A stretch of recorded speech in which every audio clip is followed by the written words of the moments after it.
안녕하세요 여러분, 반갑습니다. 대기업 김하지 멘토입니다. 오늘 S1 같이 한번 보도록 하겠습니다. 요즘 여러분들이 주가의 추이 자체가 정말 좀 너무나 좀 답답한 그런 형국이죠. 일단은 2분기 잠정 실적 발표가 있었는데 시장의 컨센서스에는 어느 정도 부합이 됐습니다. 매출액은 여러분들 상회했고요. 영업이익 같은 부분에선 조금 시장 컨센서스보다는 좀 하회하는 모습을 보였어요.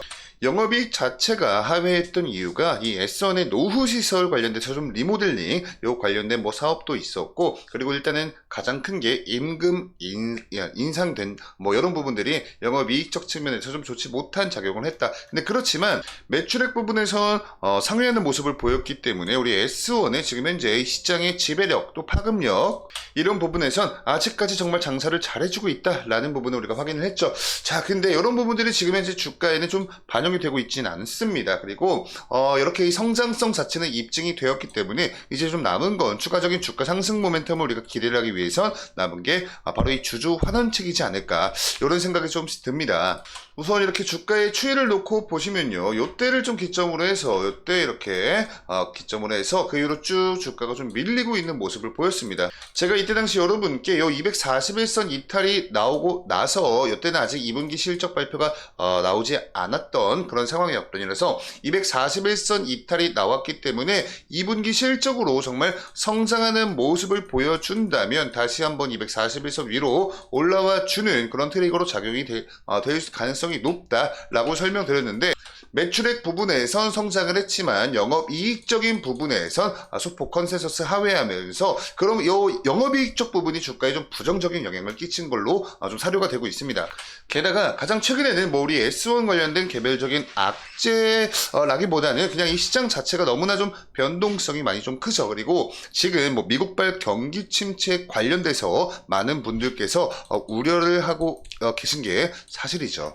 우선 가장 최근까지의 이 동향을 좀 수급 동향을 같이 한번 좀 보시면요, 그동안 좀 매도세가 강했던 외국인들이 그래도 8월 1일을 좀 기점으로 해서 어느 정도씩 좀 들어와 주고 있는 모습이 보여주고 있습니다. 그렇지만 좀 굉장히 지금 현재 주가에 부정적으로 작용을 하고 있는 게 바로 기관 쪽의 매도 물량들, 이런 부분들이 주가에는 좋지 못한 그런 영향들을 주고 있습니다. 그래서 지금 구간에서 사실 뭐 외국인들은 좀 어느 정도 갈팡질팡한다라고 말씀을 드릴 수 있어도 지금 개인들과 기관들의 손바뀜이 계속해서 일어나고 있는 그런 형국이죠. 그래서 일단은 이 2분기 실적 같은 경우에 뭐 물론 잠정 실적이지만 거의 여러분들 정말 이 본 실적 반기 보고서가 나온다고 한들 거의 아마 비슷할 겁니다. 그렇기 때문에 이 실적으로 인한 주가 상승 트리거는 이제 재료가 소멸이 되었죠. 자, 그래서 그럼 이제 남아있는 게 뭐 크게는 한 두 가지 정도가 될 수 있을 것 같습니다.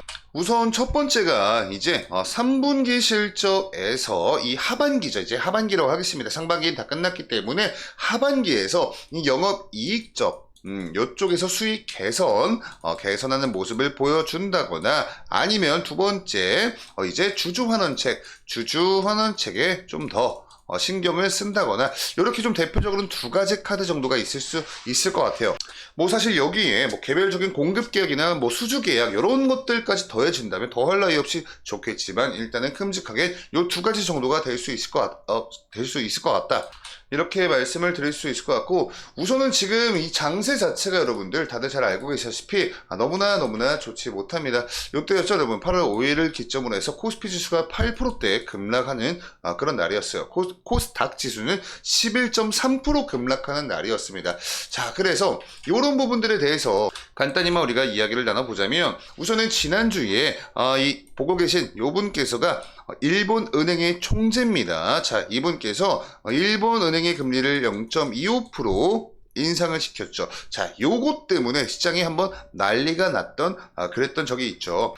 그래서 아마 많은 분들께서 의아해하실 겁니다. 0.25%를 올렸는데 왜 이렇게 시장이 좀 민감하게 반응을 하지? 이렇게 생각을 하시기가 쉬운데, 여러분, 일본 같은 경우에는요, 이 제로금리 정책을 엄청나게 오래 했던 나라예요. 그래서 아마 얘네가 금리를 인상을 한다고 한들 0.25%까지는 가지 않고 약 0.1% 근처에서 요 안팎으로 인상을 할 것이다 라고 시장에서 예상을 하고 있었던 상황이었습니다. 근데 거의 뭐 2배가 넘어가는 금리 인상을 발표를 하면서 이 엔캐리 트레이드로 인한 이 자금 청산이 엄청나게 발생을 할 가능성이 높다라고 시장에선 우려를 한 거죠. 그리고 지금 미국은 금리를 내리려고 하는데 일본은 반대로 금리를 올리고 있기 때문에 이 미국의 금리와 일본의 금리 차가 점점 이 스프레드가 줄어들 수밖에 없잖아요. 자, 그러면 이 스프레드가 줄어든다는 이 이격도 자체가 줄어든다는 것 자체가 엔크리 트레이드에 있어서의 이 청산 가능성이 훨씬 더 올라간다. 즉 시장에서 엄청난 리스크로 작용을 할 수 있다. 이렇게 지금 현재 시장은 판단을 하고 있는 겁니다. 자, 그래서 이렇게 금리 인상 발표가 있고 난 다음에 일본의 니케이 지수는 엄청나게 가파르게 빠졌죠. 자, 그치만 또 다시 가파르게 지금 다시 반등이 나와주고 있습니다. 이 이유가 뭐냐면 어느 정도의 리스크가 해소가 됐기 때문인데 바로 일본은행의 부총재가 시장 불안정한 상황에서는 금리 인상하지 않을 것이다 라고 이 총재가 쌓아놓은 똥을 부총재가 좀 치우고 있는 그런 모습을 보여주고 있습니다. 그러니까 총재는 뒤로 쏙 숨고요.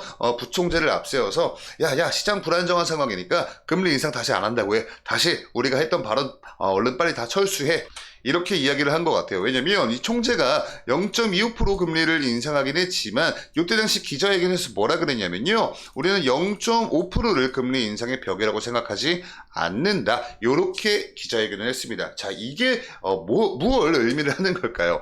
0.5%까지만 인상을 할 수 있다가 아니라 0.5% 넘어서도 금리 인상을 할 가능성이 있다. 이렇게 시사를 하는 거기 때문에 미국은 아까 제가 말씀드렸다시피 미국은 금리를 내리는데 일본은 금리를 올리고 있기 때문에 이 두 나라 간의 금리 차가 줄어들 수밖에 없겠죠. 그러면 이러면 이럴수록 이 엔큐레이 트레이드 관련된 청산 가능성이 엄청나게 올라가기 때문에 그런 부분들로 하여금 시장에 많은 자금 이탈이 있을 수 있다. 이렇게 지금 시장에서 굉장히 큰 우려감이 작용을 하고 있는 거죠. 자, 그래서 우선 지금 당장은 여러분들 절대로 쉬운 장세는 아닙니다. 이 지수들 자체가 어떤 날은 이렇게 올라줬다가 또 어떤 날은 또 빠졌다가 그냥 진짜 이 위아래로 변동성이 굉장히 지금 큰 형국이에요.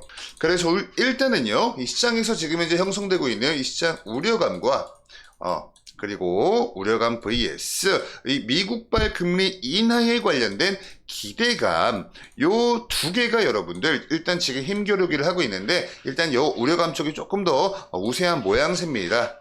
그래서 우선은 여러분들 이 시장이 어느 정도 안정을 좀 찾기까지는 조금 보수적인 접근으로 시장을 바라보시는 걸 좀 추천을 드리면서 오늘 영상은 여기서 마무리하도록 하겠습니다. 다음 영상으로 인사드릴게요. 여러분들 시청해주셔서 감사합니다.